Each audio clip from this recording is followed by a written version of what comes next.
welcome to ChannelPro Weekly, episode 105. My name is Matt Whitlock, technology editor, online director, and host of this fine audio program and video program. For who is this? Who is this for, Rich? This is for the VARs, the MSPs, the integrators, the IT resellers, the system builders.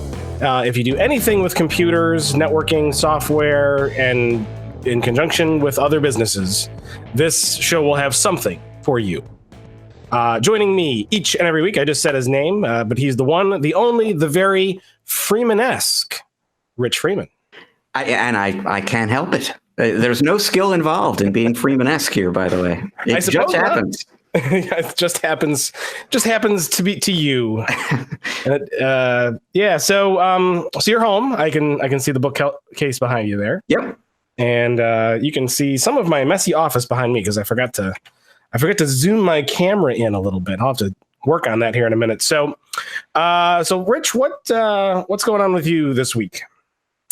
Well, like you say, I'm home this week. It's actually the last week I'm going to be home for quite a while, or at least home the entire week. But it's a good thing. I finished up our annual 2019 State of the Channel article this week. That's going to be our cover story for the March issue. So about a month or so from now, folks are going to be checking that out. I won't issue any spoilers here, but some interesting stuff there. So I got that out of the way.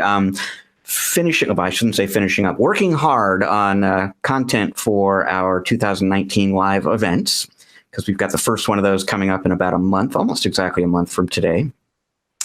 And reporting some news we're going to talk about. So busy week here, and then lots of travel coming up through the end of March, basically. Wow, you're going to be hitting the road for a while. And yeah, our next event is actually a little less than a month away. It's on March 6th, if I remember correctly. And today is the 7th of February. So we are less than a month. And it's a short month too, Rich, don't forget. That's true. So it is barreling towards us, and I feel like we are prepared, but not 100% prepared. Right. Yeah, I think we are on track to have everything done that needs to get done in time, but it's going to be a busy month. Sure is, but it's going to be good. It's going to be a great event. This first one is going to be in the Atlanta area. So if you are in, near, or around the Atlanta, Georgia area on March 5th and 6th, it is the event to go to. You will learn a lot. You will have a great time. We are known for excellent food, for a jam-packed schedule. There is very little downtime. It's a really good use of your time, and you'll come. Most, if not all, have said they walk away with lots of good stuff. We are very proud of that. We, obviously, like any event, we collect eval forms at the end from folks, and we get really, really strong input from people about the quality of the content. So it's always good to hear, because it really is a lot of work kind of planning and pulling it all together. But the folks who go tell us it's good stuff. And you can meet us in person. I mean, don't worry about meeting me, but you can meet the very Freeman-esque Rich Freeman. To bask in your Freeman-esqueness. I will be at the peak of my Freeman-escosity. That's awesome. It's like, what is it, like the thickness of the Freeman-esqueness? Something like that, yes. That works for me. I like it. Let's run with that. I think we even have a show title, Freeman-escosity. Yeah. Okay. So I am here. We are no longer in the polar vortex here in Northern Illinois. It did warm up a little bit, and but now we have like ice storms the last few days. So it seems like every single time we go to do a show, my kids are off school. At this point, their school year is going to end like 4 months later than it normally would, and it is literally an ice rink outside right now. If you slept on skates, you go going down the hills and down the driveway. Street, yard, everything. It's just all coated in ice. The whole thing. Yep. I got trees in there that look like crystal sculptures because they're just covered with ice. So, is there any hope for this melting anytime soon? I don't even look at the weather reports now. It's too depressing. I just carry on and stay inside and pretend that nature doesn't exist. Well, here in Seattle, we are actually expecting some snow tomorrow, like between sort of mid-afternoon Friday and Saturday morning. We're supposed to get 5 to 8 inches or so of snow, they're saying right now, which is not anything to set off the panic bells in most places that are like used to winter. But here it's just a little bit scary because we've got like 3 snow plows, 2 of which are probably functional, and nobody knows how to drive in the snow. And so, yeah, it'll be interesting to see. So stay indoors, off the streets. Yes. It will be pandemonium and chaos, looting and rioting. Yeah. Well, speaking of which, after we're done here, I'm going to go out to the grocery store and stock up. I'll bet you it'll be pandemonium in there. Yep. Get bread and ammunition, Rich. Yeah, there you go. All right. So we actually have a lot of news stories this week. It's been a busy news week. So why don't we dive on in? For those who are watching the live stream here, I will be throw in some links to the stories that we're talking about into the chat area. Of course, if you have comments, questions, want to be a part of the show, feel free to hit the chat and post it, and I'll keep an eye on it there, and we'll definitely address it. So, Rich, there's no better way to start a day than to talk about cyber thieves. Yeah, hackers, ransomware guys.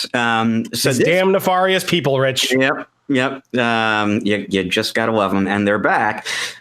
This is a bit of a scoop for us. I have not looked around today to see if anybody else is writing about this, but I know as of last night, certainly nobody had reported on this.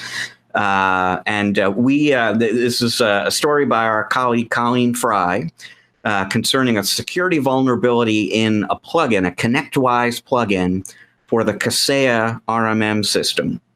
We owe a thank you to Huntress Labs, which is a security vendor, and Colleen knows the CEO of that company from an article she wrote about them not too long ago. And he contacted us a few days back and said, there's something going on out there that's affecting a lot of your readers, and you may or may not know about it. And in fact, we did not know about it. In November 2017, there was a vulnerability detected in a plugin that connects the Kaseya VSA, their RMM system, to the ConnectWise Manage PSA system. And this happens in any product from any vendor. They found a vulnerability. They worked with Kaseya, ConnectWise did, to remediate it. They rolled out that patch to all their customers. Both ConnectWise and Kaseya sent all sorts of communications out to their MSP partners saying, there's an issue out there. If you use this plugin, you need to upgrade to the new edition that's going to fix it. And most people, the vast majority of people who were using that plugin, did in fact upgrade and apply the patch, and they have been safe from this particular vulnerability ever since. There is, though, a minority of users of this ConnectWise plugin who I guess either didn't apply it or implied it improperly, and they have been exposed to this vulnerability ever since, continually since November 2017. And this past week, an attacker or attackers realized that there was still an exposed group of MSPs out there, and they started going after this particular exploit. We do not know at this point how many MSPs were successfully attacked via this vulnerability. Huntress told us about one company they know of for sure that was infected by this. And what's especially nefarious and dangerous and frightening about it is that the attackers weren't really attacking the MSPs. They were using the MSP as a way to get at all of that MSP's customers. And so this one MSP that we know was impacted, was infected by an attack based on this vulnerability. All 2,000 of the endpoints that they managed for all of their customers got hit by ransomware. And shortly after that happened, these guys received a ransom demand from the folks responsible for the attack for $2.4 million. And I don't really know what's been paid, if anything has been paid. And so, but I mean, that gives you a sense for how dangerous a risk this was, basically, that you had people who were essentially threatening to put you out of business and potentially all your clients as well. So Huntress detected this issue and saw that there was activity going after this vulnerability right around February 4th, I believe it was. Kaseya and ConnectWise were already aware of the issue by that point and were already working on it. And I mean, pretty much as quickly as they could, they got in touch with anyone who was potentially at risk of being hit by this thing. And made sure that they knew what they could do to protect themselves. The bottom line from my perspective here is just, and this is one of those things that it should be really obvious. You would think it's really obvious. You got to be diligent about patching. And the vast majority of MSPs are diligent about patching when it comes to the software that their clients run. But it applies to the software that you run as an MSP as well. And so I'm trying hard not to point the finger of blame anywhere. I haven't learned anything about this story yet that leads me to believe ConnectWise or Kaseya did anything bad. I think if we're gonna point that finger of blame, it's the folks who, from what we can tell, were warned repeatedly that this plugin had a problem. And like I said, they either didn't apply the patch or I guess didn't do it right. You think MSPs would know how to patch something? They do, they do. And they're very busy people and they're patching stuff for customers. And it's easy to sort of not see something, even if it's important. But still. It's true. But how do I put this?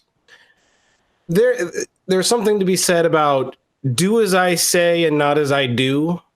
So for those who are telling their customers and clients that they have to pay attention to this stuff and take security and patches diligently and not wait and all this stuff, it's good to practice what you preach. Right. Yeah. Yeah. And I mean, and it's the MSPs who are applying patches for their customers as opposed to encouraging customers to apply patches. Right. But if you're on your customer's business to make sure that you're putting the patches in that they need, you are also your own customer. Right. And the other thing is just a good MSP is going to be talking to their customers regularly about the importance of security and smart security hygiene and so on. And so, yeah, if you're preaching that message, you really got to make sure you're practicing it as well. Security hygiene. Was that like brushing your security teeth? Or your firewall. Yeah, I recommend you get a good high fluoride toothpaste and and go hit all those network switches. Go scrub those ports. Does fluoride help with firewalls? I'm not really sure about that. Oh, I say it does. Yeah. If Rich Freeman says it does, then you damn well better believe that. Yeah. When you call tech support at WatchGuard, tell them Rich Freeman told you to take some Colgate and put it in the port. Yeah. So now that this is out there, what are they doing to go out to their partners and say, you guys need to deal with this now? They have been sort of hunting down, assembling a list of the partners who are potentially at risk from this. They've been reaching out to those MSPs individually. They've been reasonably vocal on social media, making sure people know that this is going on and that there's a relatively easy way to fix it. So they jumped on this, and I should say, in an interview with Colleen, the folks at ConnectWise said that once this whole situation is behind them, they are going to take a second look at their existing processes for communicating with partners in situations like this, because they feel like they've done all the right things, but there's always room for improvement, I guess. Just given the fact that there were more than a few MSPs who were exposed to this risk, they're going to be looking for anything additional that they can do to make absolutely certain that when there is a really important patch like this, that everybody not only knows they need to apply it, but actually applies it and does it correctly. Yeah, good stuff. Well, hopefully we'll follow the story and we'll see if there's anything else that comes of it, or if people actually get their things patched. But while you're grabbing a high fluoride toothpaste, Rich, to brush your firewall's ports, you could be thinking about Barracuda and Avast while you're doing that. Sure. Yeah. And it would be whatever, two birds with one stone. You would be both brushing your teeth and thinking about something important in the industry. And this is a story that actually broke a day after we recorded our most recent episode. And in fact, it wasn't supposed to break until this Monday, but somehow or another it leaked last Friday. And so all of a sudden there was this frenzied flurry of articles that nobody thought they were going to need to write for a few days about this. But last week we discovered that Barracuda, the folks you know from security solutions and backup solutions, the people who are responsible for the Barracuda MSP line of managed service specific and friendly backup and security products, they have purchased the managed workplace RMM system from Avast Business. Now, stay with me on this. This gets a little complicated. You go back to 2013, and a security vendor called AVG acquires a company called Level Platforms. And folks who have been in the managed services world for a long time remember the name Level Platforms. Level Platforms was one of the pioneers in RMM software, one of the big names early on in the evolution of the MSP market. So AVG buys Level Platforms, and with it, the managed workplace RMM product in 2013. A few years later, Avast Software, a very big security company with more of a focus at that point on the consumer side, buys AVG. And fast forward a year-ish or so, Avast Software introduces the Avast Business unit, which is the business-oriented part of the company now. It provides a number of different kinds of antivirus sorts of solutions, and it also offered multiple, actually 3 different management options for managing those security systems, including managed workplace. So you had a security company, Avast Business, that also owned an RMM system. I don't think anyone at Avast would ever put it quite this way, but they were never really all that serious about that product as a true sort of full-bore RMM system. And they haven't really been evolving it all that much since they've owned it. So when Barracuda approached them and said, "We would like to purchase it from you," it struck them as actually a kind of a logical thing to do. You get a little value out of that asset that they were sitting on and dedicate 100% of their time, basically, to the security market, which is really what they're serious about. The other benefit for Avast is that they have been in this sort of complicated position up until now where they can't really or couldn't really forge certain kinds of partnerships with the ConnectWises and Kaseyas and Dattos of the world because they were competing with them in the RMM market, at least nominally. So now they are completely free and clear of RMM, and they fully intend to go out and create some partnerships with some of those companies that weren't really options for them before. The other obviously very interesting part of the story is on the Barracuda side, because they have been up to now, like I said, a backup and security company. All of a sudden, they've got themselves an RMM platform. And now you start looking at this suite of products that they are sitting on now and could potentially build on, where they've got an RMM tool and BDR and security.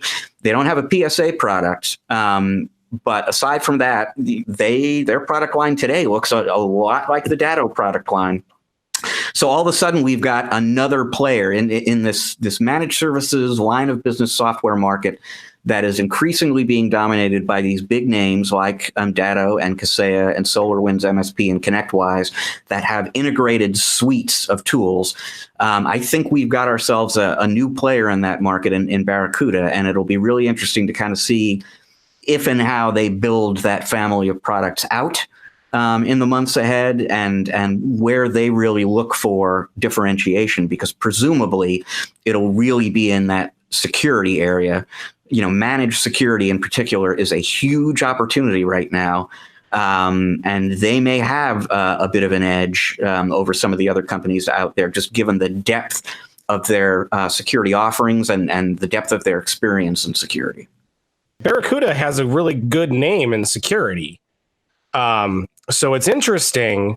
Normally not in this area of security, though. So it's going to be interesting to see if their cred in security carries over into some of these other different managed workplace kind of areas that like RMM and PSA, assuming that they'll get some kind of PSA plugin. It'll be interesting to see if they can make a splash there.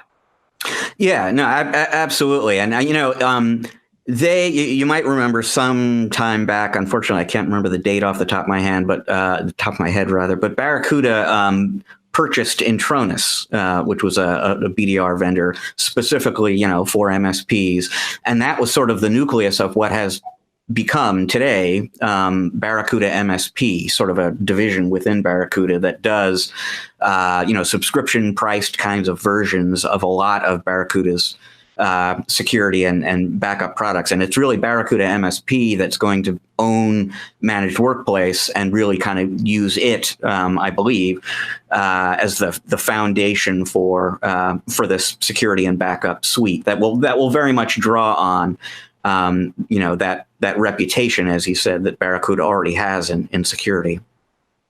Yeah, very cool. All right. Good. Anything else to say about Barracuda? Nope. No, I think that covers the key points there. I'm still looking for. I had actually an appointment with the head of Barracuda MSP. I had an appointment to speak with him on Monday. Unfortunately, they had to reschedule, and we haven't actually been able to reschedule. But I'm still looking forward to speaking with him and kind of getting his take directly from him on why they did this transaction and where they see themselves going next. I have an article that we will link to in the show sheet based on an interview I did with Avast about this deal from their perspective, but it's still a little bit speculative on my end in terms of Barracuda's thinking. So I'm hoping to speak with them soon. That's the All Security All the Time article. That's the interview you did? Correct. Yeah. Okay. Let me, I will drop a link to that in the live chat over here too. And we'll also make sure it's on the show notes for this particular episode. Okay, cool. So when we're talking about managed services, tools, and platforms, the Australians went into this. They do, and they have come onto these shores.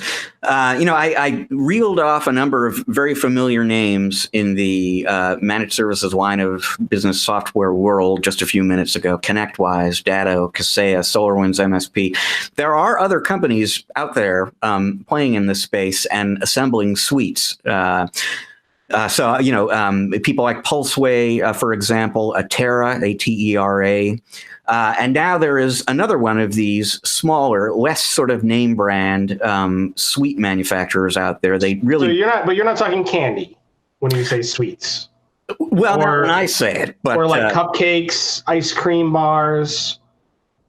What kind of sweets are we talking about here, Rich? I was kind of thinking the SUITES kinds of sweets, but maybe Valentine's Day coming up, some people would consider these sweet in some other sense. I'm not sure. I hope Barracuda doesn't make sweets. It sounds like they might be kind of fishy. Where is the rim shot when you need it? All right. Sorry to interrupt. Go ahead. Not at all. So what we are alluding to here, there is a new player, a new one of these smaller managed services software players that really just introduced its products last week. And the name of the company is ServiceTree. One word, as Matt hinted at. They are an Australian company founded by an Australian MSP. And as is so often the case in these kinds of stories, they developed a tool for their own use, realized that there might be a wider market for it, and commercialized it and have now brought it to market. It is a fully integrated suite of software. It has RMM and PSA and CRM and project management and a bunch of other stuff. What's kind of interesting about it to me is the emphasis that they place on automation. And they are far from the only RMM, tool maker out there that focuses a lot on automation. But they actually kind of go a little bit beyond in the automation realm. And in fact, their product reminds me a lot of the MSP Anywhere product from BitTitan. And for folks who are not familiar with that system, it is not designed to be an RMM tool or an RMM replacement or a PSA tool.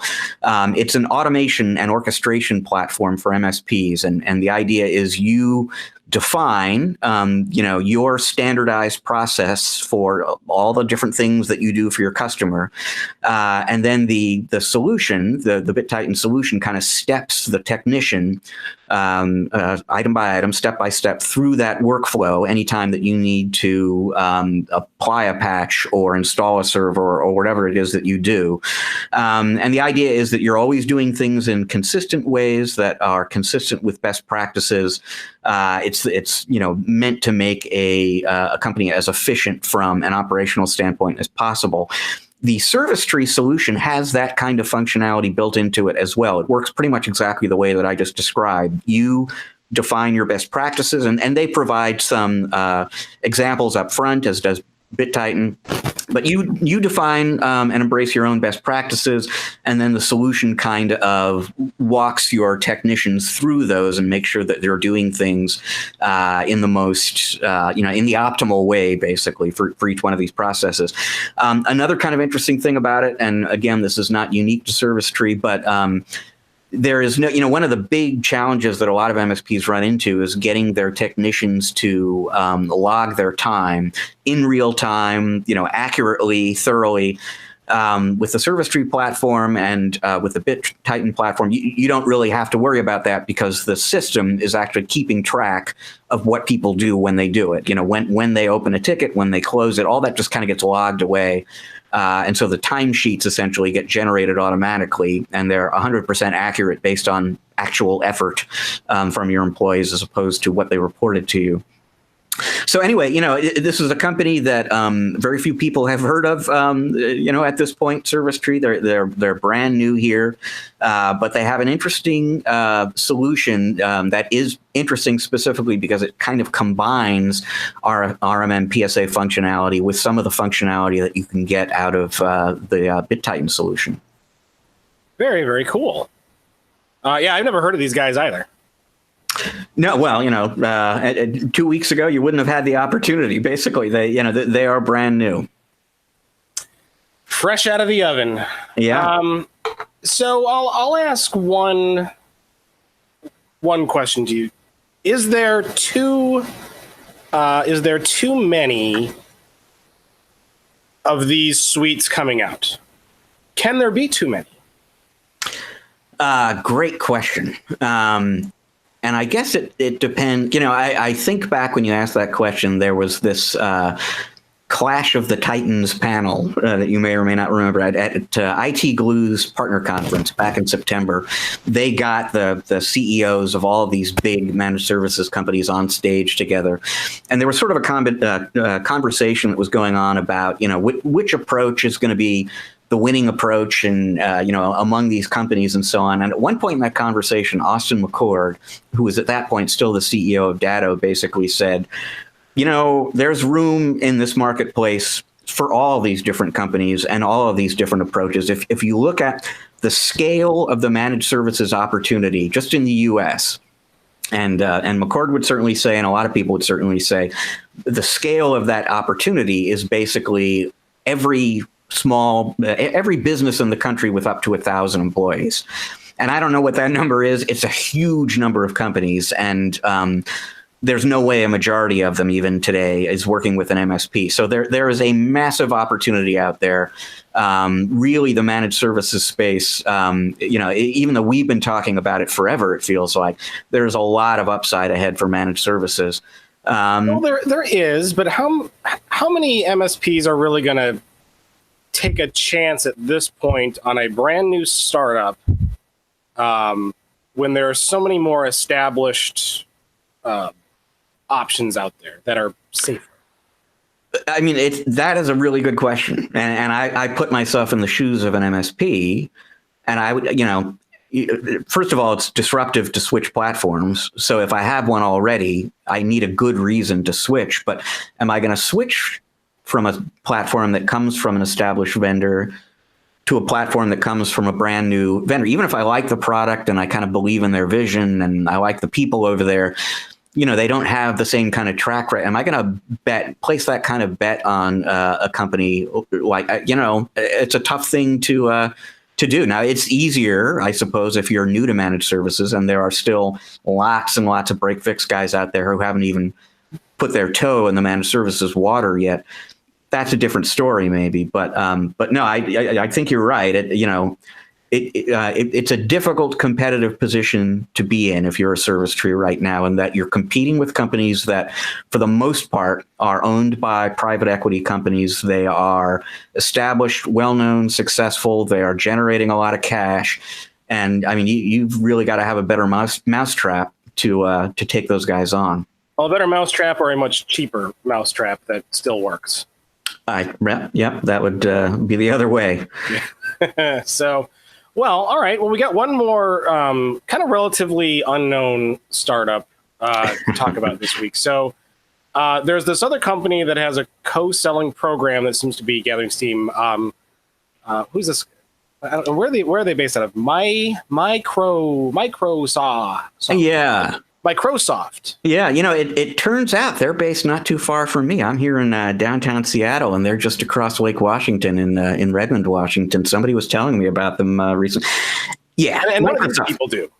Well, what don't they do? What don't they do? They this week, and they didn't call this out specifically, but I assume this was in honor of the State of the Union speech that was delivered on Tuesday, that same day. 12-ish hours before the State of the Union speech from Washington, D.C., Gabriela Schuster, who is their channel chief over at Microsoft, delivered a sort of state of the channel talk. And it's a logical time for Microsoft to be doing this. Their fiscal year begins July 1st, so we're sort of at the midpoint of their fiscal year now. And they were providing us in the media and in the analyst community some updates on what they're doing. Now, the co-selling thing that you were referring to before, at the Microsoft Partner Conference in July 2017, so about a year and a half or so ago now, Microsoft announced a really sweeping, a very, very major reorganization of their entire partner program and channel organization and sales organization. And a big piece of it was this idea that they were going to allow their salespeople internally to collect quota credit against sales of partner products. So if you're an ISV and you've got a product that runs on Azure, which is an important condition, a Microsoft salesperson can go out to a Microsoft customer and sell your solution on your behalf to that customer. And if they close that deal, they're going to be able to retire some of their quota obligation. And so it was truly like a co-selling program. It's one thing to say we partner with that ISV and we tell our customers about their product. It's another to really provide a financial incentive to the sales force to sell those products to end users. And the reason they did it is they knew, for Microsoft now, Azure is the biggest bet going forward. And with Azure, it's really all about consumption. And they knew from their own research, their own statistics, that they get much better consumption of Azure when a partner is involved in an Azure-related deal. If a big business buys a bunch of Azure capacity directly from Microsoft, their data showed, and again, this is off the top of my head, but it was something like 20-30% of that purchased capacity ever actually gets used. And it's 3 to 4 times that big when there is a partner involved in the deal. So if you're trying to drive consumption, you want to get partners involved. And if you want to get partners involved, then provide a financial incentive to the sales force, and you're going to see that happening. So this is what we also touched on something else that's really important, though. If you're going to make a big bet on consumption, you should probably bet on suites, not Azure. Now, which suites are we talking about here? Well, the kind that people like. Yeah. Well, I mean, it would be hard to imagine only 20 to 30% consumption of those suites. I could see it today. The Microsoft bar. Yeah. Or let's see okay, top 3 Microsoft themed candy names. Let's see. Azure McCall it. I'll get sued for that one. The Office 365 flavored jelly beans. Okay. Yeah. Go there. Yeah. The SQL sucker. Oh, Rich, there's so many good show title names coming out of this. The SQL sucker. Oh, okay, we can't beat that one. That one was too good. All right, if you're listening, we don't always get a lot of people who contribute into these, but I would love everybody who's listening. If you're in the chat right now, or if you're listening, send us an email, podcast@channelpronetwork.com, and give us your best Microsoft themed candy name. Now, I have to say, SQL sucker right now, Mr. Rich Freeman, in Freeman-esque way, is on top. Leader in the clubhouse. But I think we could beat it.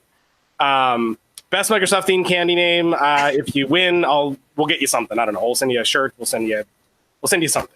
But I want Microsoft themed candy names. Okay, continue. Sorry. No, so that's what, that program, as I just described, that's what Microsoft announced July 2017. Fast forward about 12 months, last summer's partner conference, I was talking to ISVs and other folks at the Microsoft Partner Conference, and they said, they're working away at it, Microsoft is, but we haven't really seen that go into effect yet. And nobody was upset about that, disappointed about that. I think there was an understanding in the partner world that this is a very big change and it's going to take some time to execute. So the headline announcement that Microsoft wanted those of us in the media to know about this week, basically, is they are, in fact, getting some momentum for this co-sales motion, as they refer to it. And they have generated, looking for this number now, I believe it's $8 billion worth of partner revenue. That's not Microsoft revenue. That their partners have collected about $8 billion, if I'm not mistaken, of revenue via this co-selling program. I'm looking at the wrong page. That's why I can't find it. Here it is, by golly. $8 billion of partner revenue globally through the first 6 months of the year. And growing very rapidly. So I have not had a chance to discuss this with any of the ISVs I talked to last summer, so I don't know if they're starting to feel this as well. But so interesting signs of life for the co-sell motion. And, I keep talking about this in terms of ISVs, and obviously most people listening right now are not ISVs, but what Microsoft is doing is selling solutions, Azure-based solutions to their customers, not just software. And so that's, Microsoft's own platform technologies, including Azure, ISV applications, plus services from MSPs and VARs, et cetera. So to the degree that this co-sell program is driving business, it's driving business for integrators and solution providers and MSPs as well. And what kind of money is available with this kind of program? I mean, I see percentages. I see, you said $8 billion of partner revenue globally. But how many? It seems this is, to me, seems like one of these like 80-20 kind of things. 20% of the resellers in this program are going to make 80% of the money. It could be. It would be really interesting to look at a breakdown. And one of the other things that they talked about in the this presentation earlier in the week was the Microsoft Azure Expert Managed Service Provider program. So if you were paying, yeah, exactly, not even Suite. No, no. If you were paying super close attention during the Microsoft Partner Conference last July, you may have noticed that they announced this new program, new designation, essentially, like a new certification called Azure Expert Managed Service Provider. It's basically they've set the bar very, very high for it in terms of who can qualify for this designation. And there were 32 companies globally that qualified for it as of last July. That's all the way up to 43 now. Those folks are generating between $100,000 a month in Azure revenue and up to $2 million. Interestingly enough, one of the companies that has qualified for the program is one that we know at ChannelPro, and we know the CEO, Alex Brown, pretty well. It's called 10th Magnitude. It's based in your neck of the woods in Chicago. And Alex Brown has been a great source for us on a number of different stories. His company is now apparently one of those 43 companies. But that's a good illustration of this kind of 80-20 thing that you're right, could be happening where if you've got the capacity and the know-how to really tap into some of these opportunities, you can make a ton of money doing it. But it might be harder for a smaller company. Very cool. Very cool. All right. I think that kind of wraps up the news, but there's other stories that we got ahead here. So we've got an article from Rob Ray, because his bright smiley face is on this particular article, and it's talking about business development predictions. Yeah. Now, we here at ChannelPro are delight. For any vendors out there who are listening, we just love it when people come to us with smart, interesting content that they want to contribute to our website. And I mean, we are reasonably selective about what we will take and what we will publish, but there are companies that come to us fairly regularly and say, "Hey, we have an opinion piece, a thought leadership piece for you on something that we think your readers will find relevant, and if we agree, we will run that content through our editorial process and post it."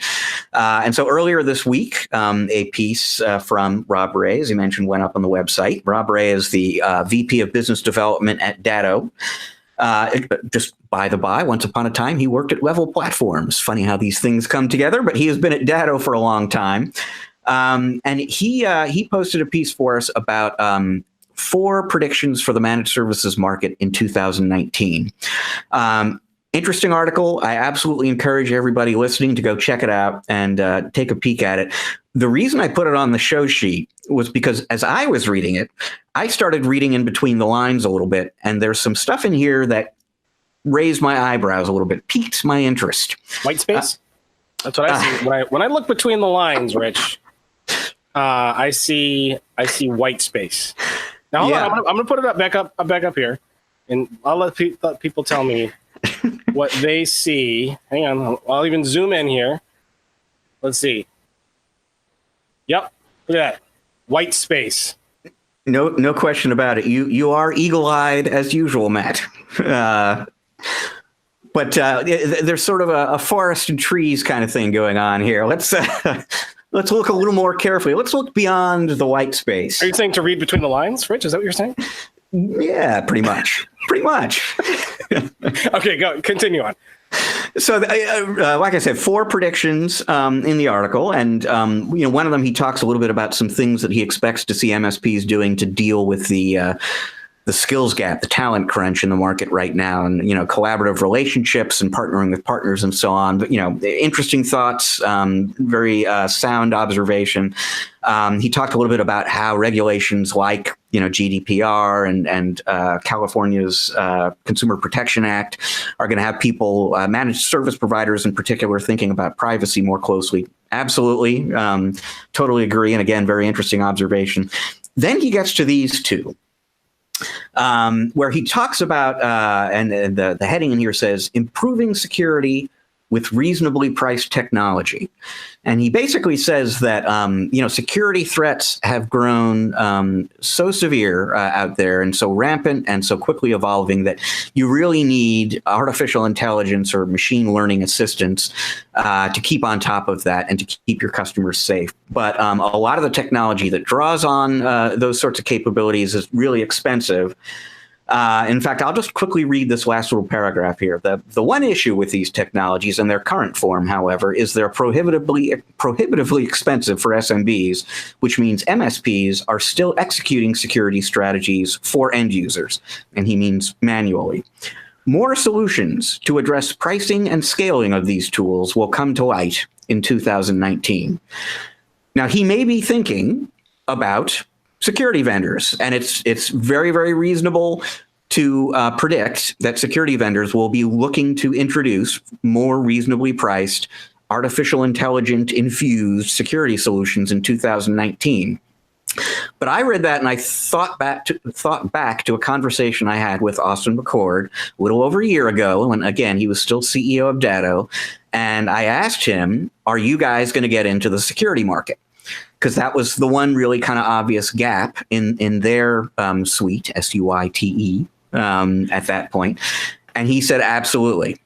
And he didn't get into any specifics. He said, when we do it, we're going to do it in a way that's great and that introduces something new to the market. We're not going to be an also-ran, but we will eventually get into security. Could Rob be dropping a big loud hint here about what Datto has coming for us in security at some point in 2019? I don't know, but that's certainly what I was thinking when I was reading this. Similarly, very possible. Right. I also read this a little differently, though. When it says more solutions to address pricing and scaling of tools will come to light, I'm thinking Alexa and Google Assistant powered light bulbs. But you may be jumping ahead to the fourth prediction there, which is again around security, but IoT. That of course is a joke, but actually I think you might be onto something. I think Rob is hinting a little bit about what Datto might have up its sleeve later this year. Well, and you might be on something too, because the fourth prediction has to do specifically with security around IoT. And tools that can discover IoT devices and keep them safe and so on. Again, one of the other things in that same interview with Austin from 14-ish months ago at this point, I asked him about IoT and is that something that Datto is going to be focusing on in the future? And I still remember, I remember his answer verbatim because it struck me as so funny at the time. He said, yes, double yes, extra yeses on top of that. So yeah, I guess. Just like an ice cream sundae. Yeah. He got very animated, and yeah, IoT is absolutely on their radar at Datto, and it would certainly make sense for security to be a piece of that story. So again, could just be Rob Ray making a very intelligent observation about a need in the market and what's likely to happen in response to that need, or it could be a little hint from Datto about something to be keeping an eye out for in 2019. I like it. Reading between the lines. Smart predictions there, Mr. Freeman. I see things. I see why you're here. We should hire you. Yeah, I keep waiting for the first paycheck to show up. You'll be waiting a long time. Yeah, it's in the mail. Trust me. It's a check. All right, we got one other story to talk about here, and I lost my notes. It is that darn startup again. We talked about them earlier. Well, we've talked a little bit about this already. We have about Microsoft and VDI, and of course, this has the potential to radically change everything we know about desktop computing. Exactly. And we probably don't need to belabor the topic again because we have addressed it really just within the past few-ish episodes. I think it was episode 99, I want to say, when Terry Hedden was our co-host. We talked about this. And I bring it up again just because we had an article about the subject in the February issue of ChannelPro, and that article became available online this past week. We'll have a link to the story in the show notes, obviously. It's called Microsoft Shakes Up VDI. And it talks about this subject that we have spoken about on the podcast before, how in September, at one of its conferences, Microsoft announced that they were creating a virtual desktop infrastructure solution It didn't make an enormous splash at the time, and some of that is because it's brand new to market, and I think Microsoft wants to kind of shake it out a little bit before they really make a push at it. But the market potential, basically, I mean, for a company that has Office 365 already being run at enormous numbers of SMBs, they've already built a massive channel for Office 365, so they already have this big cloud productivity story to tell. It would be extremely logical and easy for Microsoft to start bundling cloud-hosted Windows desktops together with Office 365 and selling it all through their cloud solution provider channel for a price that would be pretty hard to pass up. And so if you are a Microsoft partner, a cloud solution provider program member, this is a giant opportunity on the horizon for you. You should be checking into it now and seeing what you can be doing to incorporate that into your business today. If you are anybody who could be potentially affected by this in the vendor community, you should be paying attention to this as well. And one of the things that we talked about before when this came up earlier in an earlier episode of the podcast is just Microsoft is going to go out to all these end users, and they're going to sell Office 365 and they're going to sell Windows desktops. And it's going to be really easy for Microsoft while they are at it to also sell the backup solution that comes with Azure, or the security tools that come with Azure. There are a lot of vendors out there in various markets playing in the SMB space who could find themselves in competition with sort of good enough, disruptive kinds of products in categories that they play in. So we are at the very, very tip of what I think is going to be a huge story over the course of the next 3 to 5 years. We've got a brief little introductory article about it up on our website now. There's one quote in here that I think sums it up really well, and it's the right quote to call out, which is, it's a massive move by Microsoft with significant ramifications. And that couldn't be any further from false. Yes, yeah, or any more concise, basically. I mean, that is the story in a nutshell.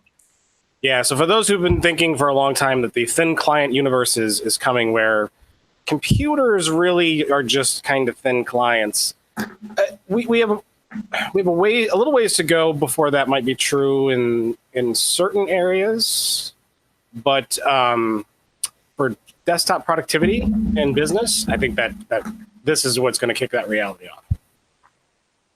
Yeah. That's what I'm thinking. All right.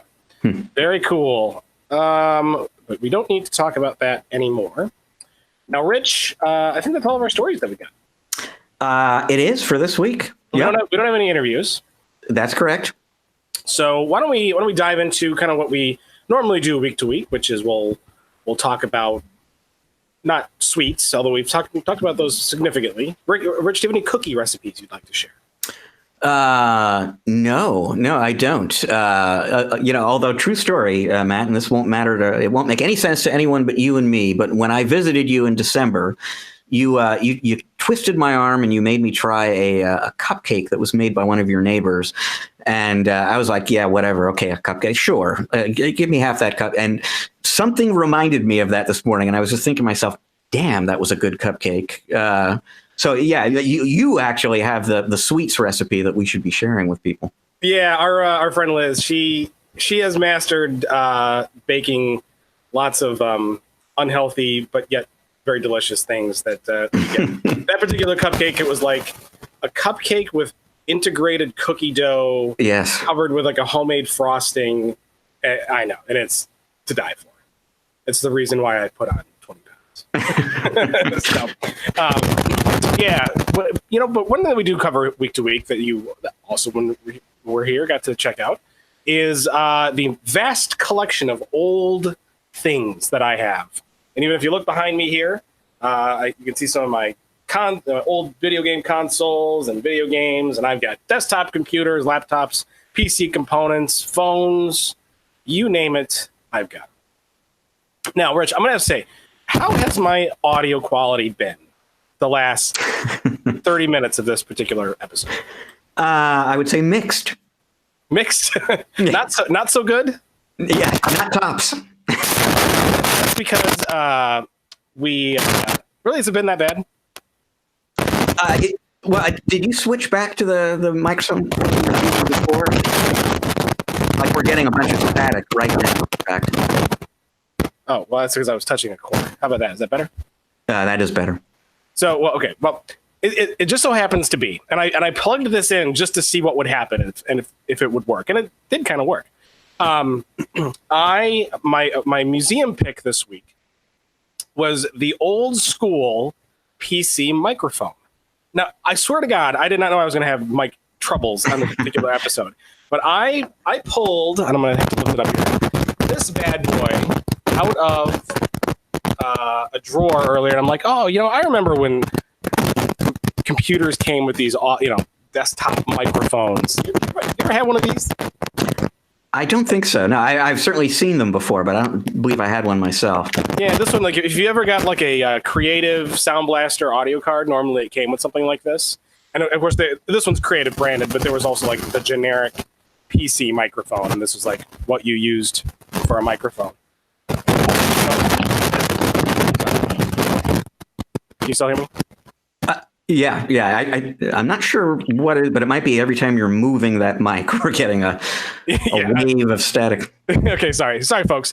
I should have switched to a different mic. So anyway, I decided to plug it in and see if it would work. And what do you know? It did kind of work. So my museum pick is the old school PC microphone, which I don't know. It's back in service. So can I use it as a museum pick now? I'm not really sure. How old is that particular microphone? I think probably 1994. Wow. Somewhere in that neighborhood. I think I got it with one of my old, probably a Sound Blaster, not 16, but maybe like a Sound Blaster 32 or something like that from way back in the day. Yeah, funny times. So my tech pick, I was going to. Well, I'll still do this as my tech pick. So microphones have changed a lot in the computer world. Most of the time, you don't want a desktop microphone. You actually want an integrated headset like what you're using. And we've talked about a few headsets, but there are purpose-built microphones for lots of production use. And even though I was having trouble with mine today, my tech pick was going to be this thing right here, which is the Blue Yeti microphone. Usually it works really well. Sound quality is great. It has different patterns and microphone gains on the back here, and it doesn't come with the shock mount and all this stuff that I have here. But it's a really good desktop microphone. It's actually what you're using right now too, right? It is. Yep. Yeah, and it's nice. It works. It's a good hot microphone, even though mine was being problematic today. I'm still going to keep it as my tech pick. And I mean, do we know for sure the microphone was the problem? Could it be something behind the microphone? It could be. It was Mr. Kitty. Okay. We're going to blame him today because he's the most blamable. You know what's funny? Ever since we switched to a video format, he tends to disappear when the camera comes on. I don't know if we've ever actually had him on the video feed before. I'll have to grab him one of these days. And I mean, everybody loves to look at fun cats, and Mr. Kitty he's pretty cool. You got to admit. He is, and substantial. Definitely substantial. So there you go. My museum pick, the old school microphone. My tech pick, the Blue Yeti. And Rich, if you were going to go to your crystal ball and look at what the past had in it, and then try to think about what was going to come next week, would you be able to do that? I certainly would, with assistance from our colleague James Gaskin, who every Friday on ChannelProNetwork.com posts his... Here, Rich, you can take all the credit. No. That is James' weekly column in which he catches you up on all sorts of news from the week that was. You may very easily have missed. This week, he is going to be wrapping up a somewhat slow. We talked about the big stories from this week, but somewhat slowish news week in which Microsoft's IoT Azure Edge technology became available on virtual machines for the first time. Netgear introduced the world's first Ethernet switch with integrated HDMI, which I thought was kind of interesting. And some kids in South Dakota discovered that the only thing better than discovering that you've got a snow day off from school is having a giant talking hot dog deliver that news to you. And you'll have to check out the column to find out what we're talking about there. Now let's look ahead. Let's gaze into the crystal ball in terms of what's coming up next week, and it's going to be a big week, actually. So the annual HIMSS Technology Conference, the biggest IT conference in the healthcare industry, takes place next week. Microsoft, in fact, has already just today made some healthcare IT related announcements in anticipation of HIMSS. You're going to see all sorts of stuff from other vendors. IBM is holding its annual Think conference for 2019 next week. Eaton is hosting its partner conference, kind of a select conference for top partners. That's taking place in Southern California. I will be in attendance, assuming I can make it to the airport through the snow. So we will have that to talk about on next week's podcast. Carbonite show or IBM? I'm going to the Eaton show. Oh, good. That'd be an interesting one. They're doing a lot of really cool stuff these days. Yeah, and I too rarely get a chance to catch up with those folks, so I'm looking forward to catching up and sitting down face to face with them, seeing what's up. So yeah, we will talk about that for sure on the next episode of the podcast.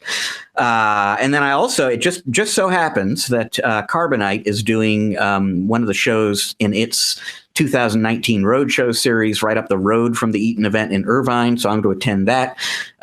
Should get caught up in some interesting ways with Carbonite as well. So lots of stuff going on next week. Awesome. Very cool. All right. Well, if you're going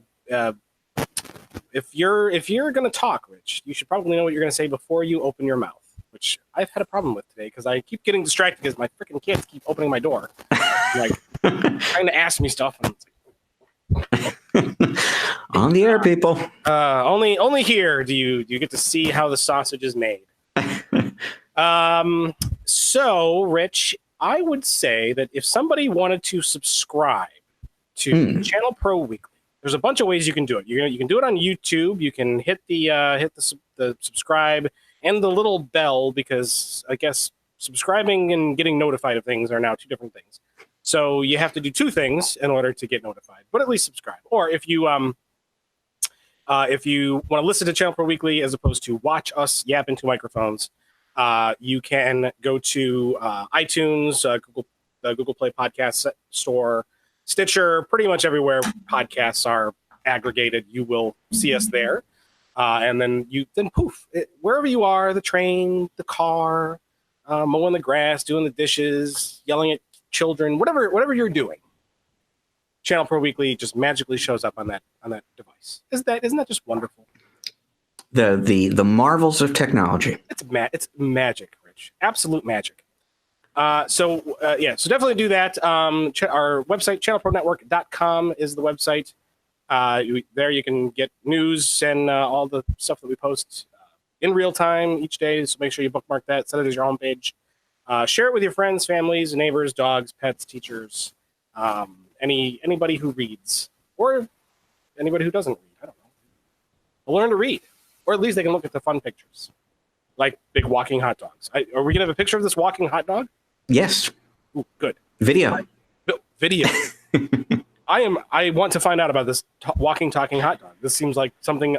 Why don't I have them walking up and down my street right now? That's a good question. Well, it's too icy out there for one thing, but be a slippery hot dog. Yeah. So definitely do that. If you want to contact us on the social networks, we are ChannelPro Network on Facebook. We're at ChannelPro SMB on Twitter. If you want to follow me, I am at Matt Whitlock on Twitter. Rich, you are? At Rich Free. And definitely send us emails. We love emails. Podcast at channelpronetwork.com is our email address. It goes directly to me and Rich. So if you want to get through immediately, the email is the way to do it. I want your Microsoft themed sweets, desserts, and candies, because we can beat SQL Sucker, although that's a really, really good one. But we can talk about those next week. Also coming up, we will be fielding a survey very shortly that's going to have some questions that we're going to be using in our next event. The last couple of years at the various locales we've done a Jeopardy themed kind of game show. Everybody loved it, had a great time, buzzers, laughing, good knowledgeable stuff, but education, but also very entertaining and fun. I don't think anybody disliked the Jeopardy game, except for you. Because I'm Captain Serious. You're Captain Serious. No, actually, Rich sat in the back and he did this awesome announcer voice where he would say how many points, and every time you would Rich, can you do your announcer voice? That's so good. Oh gosh, let's see. Sharpen your IT IQ, people. It's time to play America's favorite technology game show. This is Tech Trends. and then the best is when you'd be giving scores and you'd be like, and the rest of the room has 0 points or something like. And we don't want to embarrass the rest of the room or something like that. It was the best. So Rich is definitely a part of everything and helps me make everything fun. But no Jeopardy this year. We've done that. We're going to try something new. So we're going to go to a Family Feud style game show. We've come up with a way to make that work. So we are going to be actually fielding our own surveys for this. We're going to pick 10-ish questions, I think, for March. We're writing those now, and we're going to be sending those out via an email or polls on the site or something. We'll let you know how you can do that. But we want to, when we say, and the survey says, I want it to be an actual survey of resellers and MSPs taking this. So the data is real. It's not just me making stuff up. But of course, we're crafting questions to elicit fun, I should say. It will be a good time for all. So folks can send in their questions if they want. Yeah, actually, if you have a good idea of this is hardware themed, so it's got to be something about hardware and technology. If you have a good idea for a question, like name the top, here's an easy one, like name the top notebooks of the year or something like that. You could suggest that, but we're trying to look for questions that, would get somebody to say something kind of fun and funny, because we want it to be humorous as well. So if you have any of those, email those to us, podcast@channelpronetwork.com. If we use one of your questions, I will absolutely give you credit, because that's how we roll here. That's why we didn't steal credit from James Gaskin when Rich was talking about, in case you missed it. So that's how we are, Rich. It's true. It is true. All right. Thank you all for joining. And for those who popped in and watched live, we will see you all on episode 106 next week.